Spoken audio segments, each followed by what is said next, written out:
네, 안녕하세요. 주도현입니다. 이번 시간은 간단히 배우는 회계 마지막 강의 10강 계정 원장에 대해서 안내를 드리겠습니다. 자, 계정 원장에 대해서 설명을 드리기 전에 제가 이 개념에 대해서 저번 시간에 한번 제가 말씀을 드린 적이 있지만 다시 한번 점검을 해볼게요. 회계에서 분계와 전기라는 게 있습니다.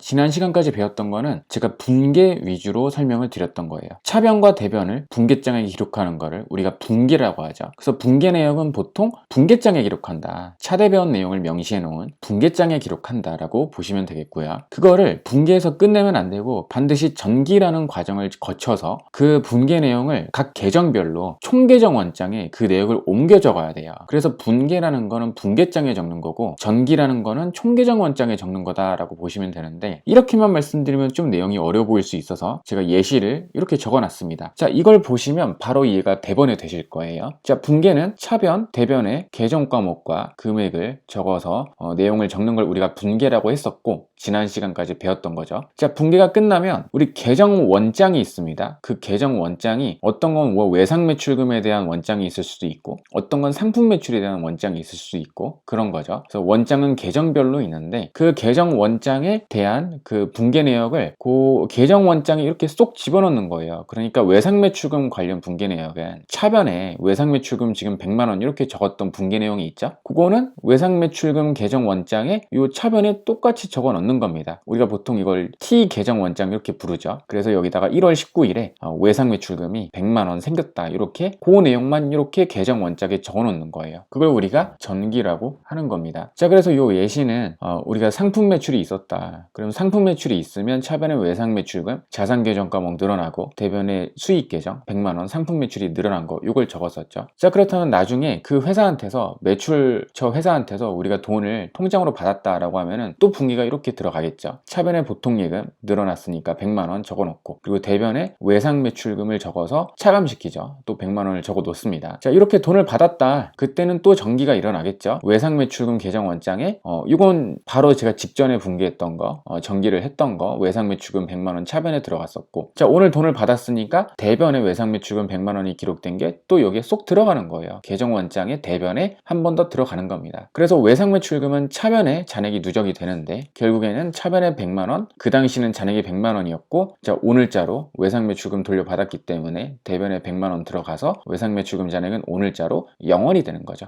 여기까지 이해를 해주시면 되겠고요. 자, 반대로 보통예금도 돈 받았으니까 자산 계정 늘어난 걸로 처리가 됐는데 그럼 그것도 나름대로 보통예금에 계정 원장이 있다는 거죠. 그래서 오늘 날짜로 보통예금이 100만 원 들어왔다. 차변에 누적이 돼서 현재자로 보통예금 잔액은 0원이 아니라 100만 원인데 제가 잘못 적었네요. 100만 원이라고 보시면 되겠죠. 자, 그리고 상품 매출이 아까 있었잖아요. 상품 매출이 대변에 있었는데 그것도 상품 매출 계정 원장에 전기가 되어서 그 대변에 상품 매출 100만 원, 그래서 단기 상품 매출은 100만 원이 생겼다 이렇게 볼 수가 있고, 그래서 정리를 해보자면은 분계가 일어나는데 그와 동시에 전기를 해서 계정별 원장에 그 내역을 적어 놓는다 라고 보시면 되겠습니다. 자, 그런데 제가 하나 더 적어놨어요. 거래처 원장이라고. 우리가 계정 원장으로 하면은 그냥 외상 매출금 토탈 계정 원장에 다 누적이 되어 버리니까 어떤 거래처한테서 돈을 받아서 미수금이 혹은 외상 매출금이 줄어들었는지 알 수가 없잖아요. 그래서 실제로는 조금 더 디테일하게 적어 놓을 수가 있다는 거예요. 그냥 계정 원장이 아니라 거래처 원장이라고 부르는데 우리가 흔히 격리 직원분들이 부르시는 그 거래처 원장이 바로 계정 원장 중에 그걸 거래처별로 또 세분화해서 적어 놓은 거다라고 보시면 됩니다. 그래서 분계 내역도 그러면 상세히 적어야겠죠. 분계를 그냥 외상 매출금에 100만 원이 아니라 외상 매출금이 어떤 회사한테 100만 원이 생겼는지 그 회사까지 적어 놓고 그리고 대변에 상품 매출 100만 원 이렇게 적어 놨습니다. 그럼 전기를 할 때는 그냥 외상 매출금이라는 계정별 원장에만 들어갈 게 아니라 그 계정별로 이 거래처별 원장에 그걸 넣어줘야 된다는 거죠. 그래서 도현 상사에